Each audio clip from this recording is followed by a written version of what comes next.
Yo, what's going on, guys? Welcome to the channel, Rigatoni. Thank you for stopping by. We're basically going to be talking about should you summon for the new Ragnarok units, courtesy of Grand Cross Database. The link right there, I guess. I don't know if I'll put it in the description or not, but yeah, basically I'm going to be talking about should you summon for the units. I think 2 of them look good. I swear I could have heard that there were 4 of them, but I guess one of them is free, so they haven't shown them. I guess maybe I don't really know. I swear they said there were 4, but whatever. We have 3 of them. We have the Lost Van Meliodas, we have Sigurd, whatever you want to call him, and Wanderer Thonar. Also, damn, bro, she got a pretty face. I'm not gonna lie. Like, she just has a pretty face. But yeah, like the cards all like really clean. But Meliodas' animation is broken, which is honestly kind of hilarious, but whatever. So basically, we're gonna go through their kit. I'll let you know if I think you guys should summon. I'm going to be summoning on JP for content. Let me know if you guys want to see a live stream or if you guys just want me to post a video. I'm down for either or. Comment that down below, and if nobody says you want to stream, then I'm probably just not going to stream because it's really early when this drops. Even though I won't be streaming when it drops, it'll be probably like 7 a.m. my time, but still. Alright, so Lost Van Meliodas is a blue unit now, so hopefully he's kind of a counter to Miss Merlin, but I guess we'll find out. So I'm going to turn on the music just a little bit because I think it was a bit too loud. At the start of battle during the allies' turn, increases the hero's ultimate move gauge by the amount of orbs possessed by the hero with the most number of orbs. Limit of 1 time up to 3 orbs. So what it means is if your enemy only has 0 orbs and you come in with this Meliodas, front or back line, so he can work in the back line, I'm 90% sure. Because yeah, it doesn't say here, but from the translations, it showed that it could work in the back line. And so if they have 0 ultimate orbs, then you will only have 1 ultimate orb because you go second. If they have 3, then your entire team will have 3 ultimate orbs, just depending on the person who has the highest ultimate orbs on the opposing side. And so his first attack card, Advanced Front, inflicts damage equal to 400% of attack in one enemy and depletes 3 ultimate move gauge orbs. So instead of gaining like the red one, he's a depletion unit. He's kind of like a mix. He's basically a really good ult rush unit, from what I can see. And then he has a pretty decent debuff card called Despair Burn. Inflicts damage equal to 300% of attack on one enemy and decreases attack related stats by 40% for 2 turns. So it's exactly like Omega Rugal's attack down card. And I don't know who else does it. And then obviously Virtual Body Doubles inflicts secret technique damage equal to 300% of attack on all enemies and deals damage with attribute advantage regardless of attribute. So if you're thinking of summoning for Lost Van, I genuinely don't think it's worth it unless you only want him for the passive. But like the 6/6 is just so much. It's so much. Because this guy is basically a Fest unit. I don't know. He's on the same banner. I believe he was rated up at 0.5 or something. Which is decent, but oh my goodness. That just seems like too much, honestly. Like, whales are going to be swimming in dupes. But me, nah. I'm getting 1/6 and I'm out. Look at this man's passive. Oh my god. Gotta put the big boy glasses on for this. So Sigurd is a human apparently, but he also works with demons. He's a human and a demon. He's like mixed. I don't get why they did that, but he is. Successor of famous Sword Graham. At the start of allies' turn, for every enemy affected by stat decreased effect, applies an effect which increases attack stats of all enemies by 10% for 2 turns up to 3 times. Oh my god, put a period in there somewhere. My English teacher would slap you.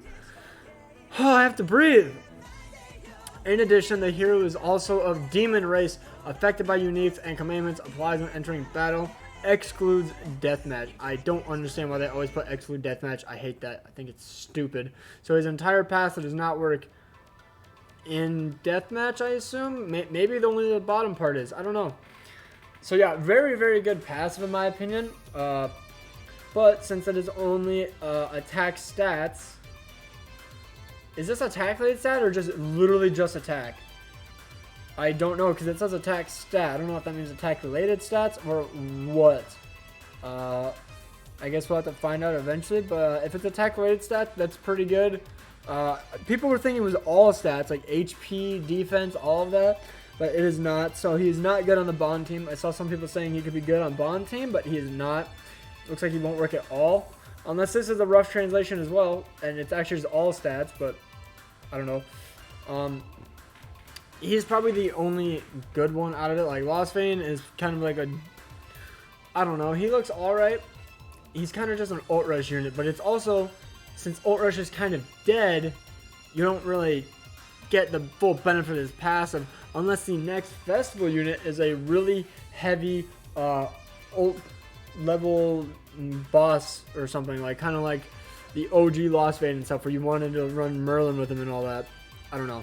But then we have Striker Protection. Inflicts damage equal to 300% of attack on all enemies. And extorts 25% attack and defense for 3 turns. If he extorted everything, it would be great. Because then Bond... well, actually, I guess no, Bond wouldn't get any of that. It would only be him. Never mind. Bad example. Oh, yawning, I'm sorry. And then we have Curse Strike. Inflicts amplified damage equal to 450% of attack on one enemy. Really, really good. It's just like an amplify card. He gets buffs by this, by the way, guys. These are buffs. The extort gives you buffs. So, because if you affect 3 enemies, then you get 3 buffs, and you just have to use this, and it's AOE, which is really, really nice. I like that his cards actually work with him, unlike sometimes where their cards don't really work with them. So, and then his ultimate has Flood, bro. This is going to dominate any units. Like, I wish he was blue, because then he could just absolutely obliterate Bond, but unfortunately, no. Maybe the blue Lost Vein is the counter to Bond, potentially. Because, I mean, he hit for, like, 900,000 damage with a 6/6. I assume it was attack crit gear, but he did have 6 cards. Potentially 7, because I don't know if the ult gauge card in the training thing counts to the card. I assume it would, to be honest. But yeah, very, very top tier passive in my, very, very top tier like unit. He'll be very good. He'll at least have somewhere to belong, especially with the more units coming out down in the future. He'll definitely have somewhere to go into. Now her, it sucks because she is the free to play unit. I just remembered she is the free unit. We get her when we log in with the 100 gems. So make sure to log in. Make sure to get those gems. Wanderer Thonar. She's a human, and her unique is Burning Sense of Justice. When debuffs are removed by skill usage in deathmatch, increases all allies' attack by 40% and attack-related stats by 20% for 3 turns. She looks like she's mainly used for Belmos. So since she's a human, you can bring her. Probably like Zaneri, and then Jericho. Like, you don't really need Gringother, I guess. I don't know. She seems like she could be really good. Like, she does do bleed, so, you know, Jericho doesn't need to use her bleed as well. And then she inflicts charge damage, just like Zaratros. And since she had increased her own attack-related stats and whatnot, I guess you could maybe bring, Thonar,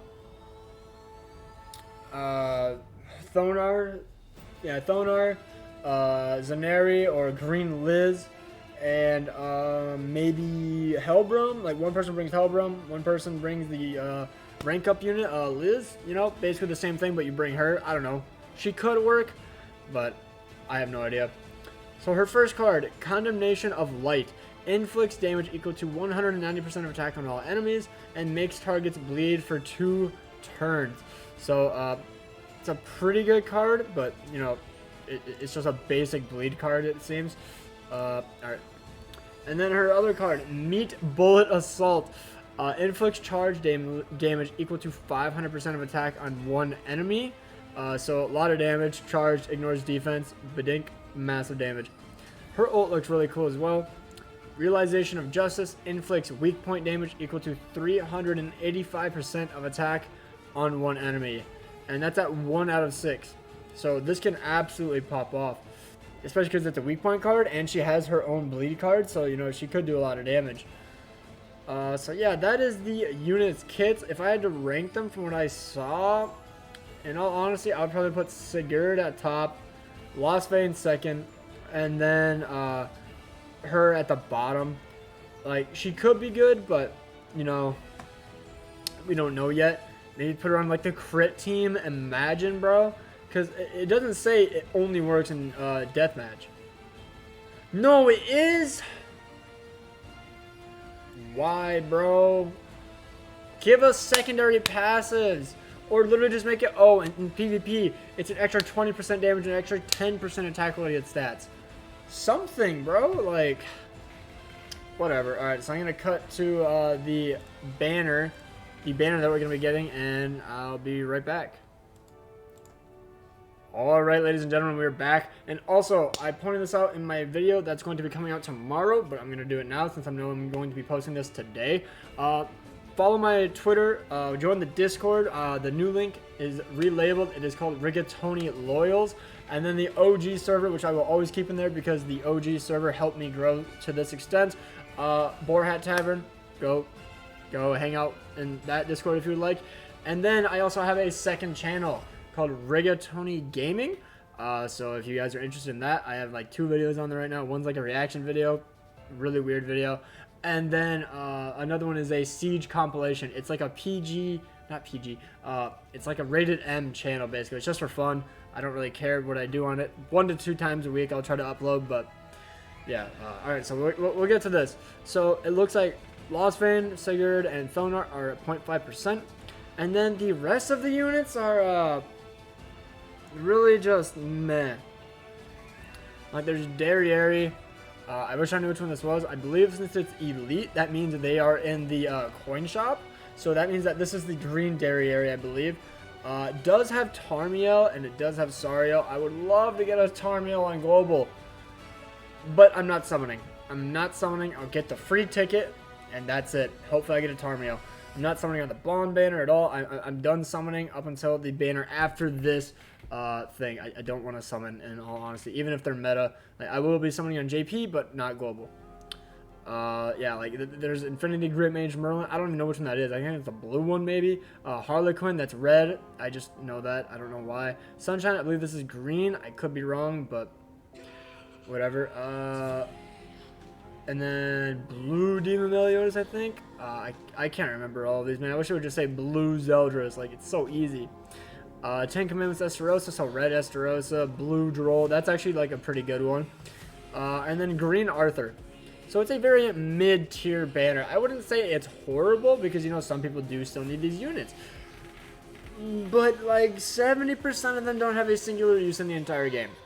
Like, where do you use Great Mage Merlin if that's like the blue one, the blue or red one? Like nowhere. Green one, Alt Rush, obviously. Where do you use Harlequin? Nowhere. If that's red Escanor, the only place you use that is Howlex Demon. Red Zeldris, he's actually pretty good. Red Esterosa, nowhere. Green Derriere, basically nowhere. Droll of Patience, only good on the Assault Melee teams, and even then he's not that good. He is kind of good for the Belgius boss. I used him and he scored pretty high. So yeah. Then there's Sariel, Tarmiel, and then Arthur, the actual good units. So yeah, I guess it's probably more around the lines of like 50-50, but still. I genuinely, if you are a free-to-play player at heart, I suggest at least skipping until the JP Whales showed you what they can do. Do not summon the first week. Wait an entire week. See what they can do. Let them test out teams, because the PvP rule could massively inflict that. They can just be trying to show only good teams, or only wins in their PvP videos. Wait until people actually test these units out. Do not summon the first day, get shafted, only get 1 copy, and be like, darn, I shouldn't have summoned. Don't do that. Like, I understand, if you really like the units, go for it. If you like the units so much, go for it. Also, it is guaranteed SSR at 300, and I believe you can pick at 600. I'm not 100% sure. I didn't hear anything, but I assume that they will not put in the randomized pity system again. I think that's a horrible idea, especially because of how many fest units they've been dropping so recently. So, yeah, in my opinion, don't summon it for free to play. I don't think it's worth it. It's a very unlikable banner, in my opinion. Save for a really cool collab or the next fest unit, which will probably be dropping in about 4 weeks. Like, come on, it's going to be Holy War, Esterosa most likely. I know all of these people in my chat love Esterosa, so that's why I'm bringing this up. So, yeah. Best of luck, guys. If you're going to summon, let me know when you would like to see me stream, or would you just like to see a video. I am fine with either one. And, yeah. Best of luck if you do summon. Hope you guys have an amazing day. Peace out.